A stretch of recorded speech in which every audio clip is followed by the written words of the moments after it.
अगर रहबर मोहम्मद के बणाईंदे त पोइ वाह वाह हयाती उन जी सीरत ते गुज़ारींदे त पोइ वाह वाह। मिलाद बासात जो लख लख मुबारक ॾेई रहिया आहियूं।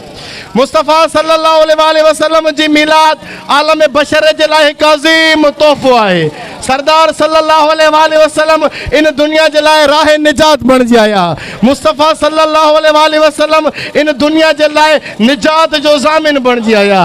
मुस्तफ़ा सल्लल्लाहु अलैहि वसल्लम जो वजूद आलम बशरत जे लाइ अनमोल तोहफ़ो आहे। सल्लल्लाहु अलैहि वसल्लम तकलीफ़ूं ॾुख बर्दाश्त करे इन दुनिया खे निजात जे किनारे ते पहुचायो। अचो उन सरकार जी मिलाद ते सभिनी खे बशरियत खे ॿुधायो त दुनिया जा ॾुख लही विया, कसरा ऐं कैसर जा महल टुटी पिया, ज़ुल्म ऐं नूर टुटी पियो, सरकार जी मिलाद थी वई।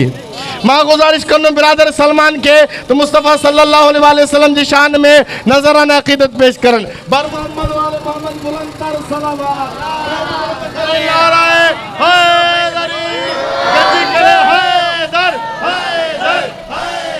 हैदर हैदर हैदर हैदर। नारे तकबीर, नारे रिसालत, नारे हैदरी। सिंधी में ही नाता पूरी पूरी तवज्जो हुजे।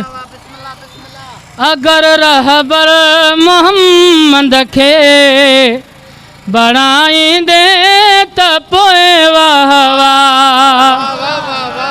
अगर रहबर मोहम्मद के बणाईंदे त पोइ वाह वाह हयाती उन जी सीरत ते गुज़ारींदे त पोइ वाह वाह हयाती उन जी सीरत ते गुज़ारींदे त पोइ वाह वाह।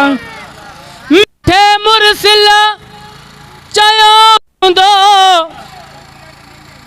मिठे मुरसिल चयो हूंदो मुंहिंजो टुकड़ो आहे ज़हरा। इन जुमिले के सीने सां लाहींदे त पोइ वाह वाह। इन जुमिले के सीने सां जे लाहींदे त पोइ वाह वाह। नारा हैदरी। जंहिंखां ज़हरा खफ़ा हूंदी मोहम्मद बि खफ़ा हूंदो। इन के तूं बि घर दिलि मां धिकारींदे त पोइ वाह वाह। इन के तूं बि घर दिलि मां धिकारींदे त पोइ वाह वाह।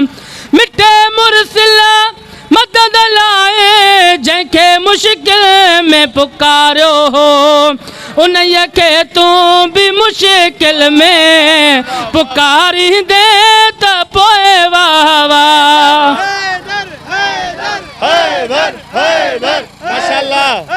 मिसरे ते पूरी पूरी तवज्जो। जेके बुज़ुर्ग बीठा आहियो उन्हनि जे लाइ ख़ासि मिसरो आहे।